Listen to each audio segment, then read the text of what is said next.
5,000 gallons of Sunoco fuel. For more information, go to GoSunoco.com. Could you imagine if somebody told you just won 5,000 gallons of gasoline? I think I'd smile. That'd be a pretty good day, wouldn't it? I would be very happy. How about Mike Skinner? He should be happy. He's out front of this field as the green flag comes back out. Well, the front of this field has a little bit of a different look right now. Skinner's going to drive way away from these guys, I bet. You've got some cats that aren't used to being up at the front. Max Pappas hasn't run a lot at the front of these fields. Chris Jones, same thing. Carl Long in the 00. There's John King in the 46. John ever started in his debut. I think Bill Elliott's up on top spot for John King, so I know he's getting a lot of good advice. Oh, contact.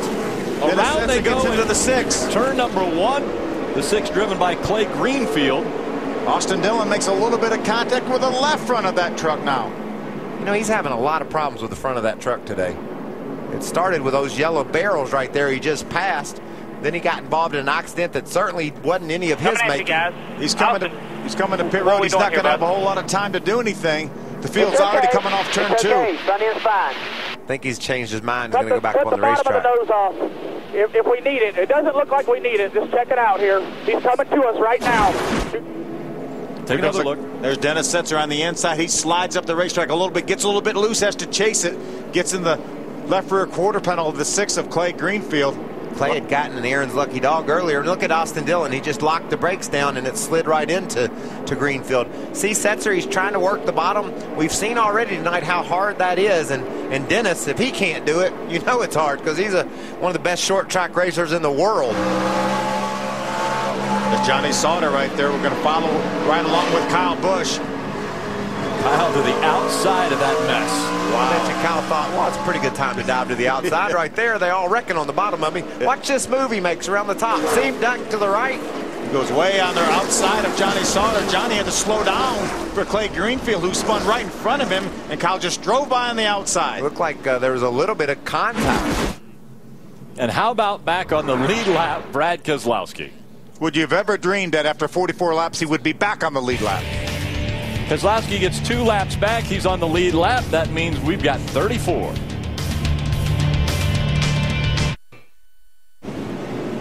Friday Thunder Valley is rocking, the biggest party in NASCAR. From the world's fastest half mile, don't miss NASCAR Trackside from Bristol Friday night, 11 Eastern, only on Speed. Hey, it's going to be great to see Larry Pearson on trackside. Remember, Larry had that horrendous wreck in the race that I was actually in, the Legend race here in the spring, and it's good to see him. I think he's on crutches, but up and around now, and it'll be great to see him on trackside. Certainly will. Glad a lot of speed, that was a scary wreck. Sure big hit. Coming back to the green flag, Mike Skinner, Max Pappas, 1 and 2. Green flag back out. Like Skinner didn't get a real clean start for some reason. Max was able to drive up on the inside of him. Skinner clears Max now, though. Great announcement that heavy traffic. Look at Hornaday in the middle of 3 wide. Look at Timothy Peters on the outside. Max will run a full season for Germain Racing in Geico next year here in the Camping World Truck Series. Hornaday trying to sort it out in that orange number 33 in the tie truck. He's going up the racetrack again. Hornaday's having problems in the 33. You think maybe he had some buildup on his tires, Michael? He got in a bind. He was in the middle of 4 wide field. We've run 50 laps now. And do you know that we finally ran as many green flags as we had yellow? It is 25 and 25. And this is really helping guys like Kyle Busch, who made that pit stop very early. He's going to be okay on gas mileage now, I think, because of all the early caution laps. Are we going to rewrite the record books tonight as far as starting? Well, Kyle Busch will be recorded as starting first. Yeah, that's right. Exactly. Got the pull. There's Todd Bodine, our point leader on the inside. Oh, we got a spin. Hornaday loses control of his truck. Hornaday into the inside wall on the backstretch. Minimal contact, though. Caution is out for Hornaday. We got the nose. I don't know how bad. 6th caution of the night. It looked like he had some sort of a problem. Early on, he was not, it didn't look like he was comfortable in that truck. And he got sideways a few times in the turns, just in the wrong position. A lot of times when you're on the racetrack with hot tires, you pick up a lot of the rubber and the debris, and it takes a while to get that stuff off the tires, but it looked like his truck never came around. It looks like minimal damage to the front of that truck. Let's look back a lap before this accident and see if we can see what all happened to Ron. There he goes. This is when he gets loose right there, has to chase it up the hill. David Starr gives him a break and didn't make it 3 wide. And there he is on the inside of the... Oh, he makes contact with Mario Gosselin. That's what happened. That's why he went around. Ron just went up the racetrack a little bit high. Mario Goslin was there. That's the third truck we've seen spin, just trying to run underneath of another truck. You can see his truck gets a little bit high. Oh, there's the contact, and around he goes. And that little touch was all it took to turn that nose of that truck to the left and spin him out. He'll come to pit road and work on the front of that number 33 tied Chevy, but I don't believe there's enough damage there that it'll hamper him a great deal. His fender isn't tore up, obviously, anything like Austin Dillon, so maybe they can just pull on that thing a little bit and put some new tires on it, and he can go back to action. The Buddy Hermie Sadler right in front of Ron Hornaday. Already 6 cautions in this race. That's how many we had all race last year. Yeah.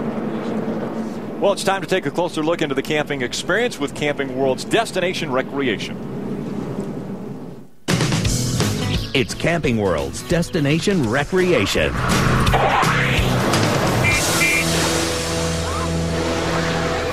Camping World Tow Centers of America offers a full line of hitching and towing equipment, plus they have Goodyear tires. And believe it or not, they've installed over 10,000 hitches over the years, so you know you're going to get professional service.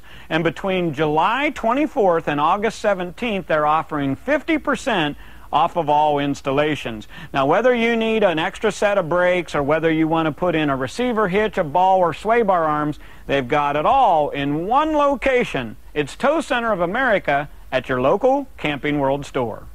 The Camping World Destination Recreation Sweepstakes is back, and it's better than ever. There's more prizes and more chances to win. To see the complete prize descriptions and the official rules, visit campingworld.com/racing. I thought this was supposed to be a tamer, milder Bristol. Yeah, maybe not. Adam. And, of course, the reason for this caution, Rick, is the 4-time champion getting in trouble on track. We're talking about Ron Hornaday. He came down pit road 1 lap ago. They changed right side tires, and they had talked about changing 4, but at the last minute said go right sides only because they were afraid he was going to lose a lap. Only problem was they had already loosened the lug nuts on the left side, so he's back in now so they can tighten those, and you can see the crew continue to work on that right front fender, Ray. Adam, while I ran down to check on the 18 and 51, I had missed at the 30 came to pit road. Tobodine pitted on 33. He's done for the night also. Green flag back in the air. The field is going to go right by 4-time champion Ron Hornaday. How about who's racing for the lead right now? Kyle Busch started 35th in this race, and he's racing for the lead with Skinner. And he's been on pit road already.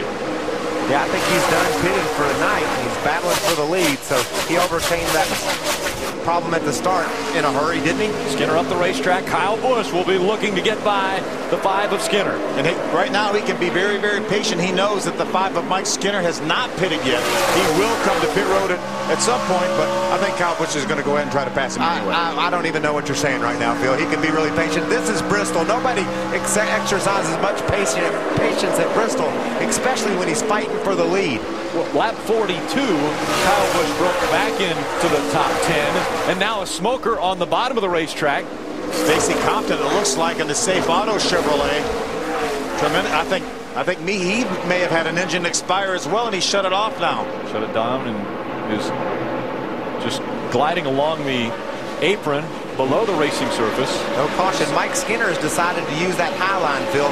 He doesn't mind giving Kyle Busch the bottom of the racetrack because he can keep his momentum up, and he knows how hard it is to make moves down on the bottom. He's been trying to do that himself. And remember the progressive banking. He has a little bit more bank up there to use for that truck. Skinner out in front of Kyle Busch. Then it's Johnny Sauter running third. The young man, number 46, John King, in the 4th position. Elliott Sadler running 5th. Oh, around goes the 85 of Britt Raymer. Everybody's able to get by here. No caution yet. Now caution flag is out. Caution's out. Wave them off. Wave them off. Now, will Skinner take the opportunity now, sorry, Rick, to come to pit road? He has not been to pit road yet. You know, Phil, I'm not sure. Everybody's already pitted, so if he pits now, he's going to go all the way to the back anyway. If he waits a little while, it'll be basically the same, but he'll have fresher tires for later in the race. What do you think? He's already good. You could see there how Brent Raymer goes around. But what do you think about Skinner? Maybe he waits later and has fresher tires at the end. I think now I'd probably wait till 100, 110, something like that. So strategy, will it come into play for Mike Skinner? He's out front now, but can he hold off the hard-charging 18 of Kyle Busch? And how about Ron Hornaday's problems? He's struggling at Bristol.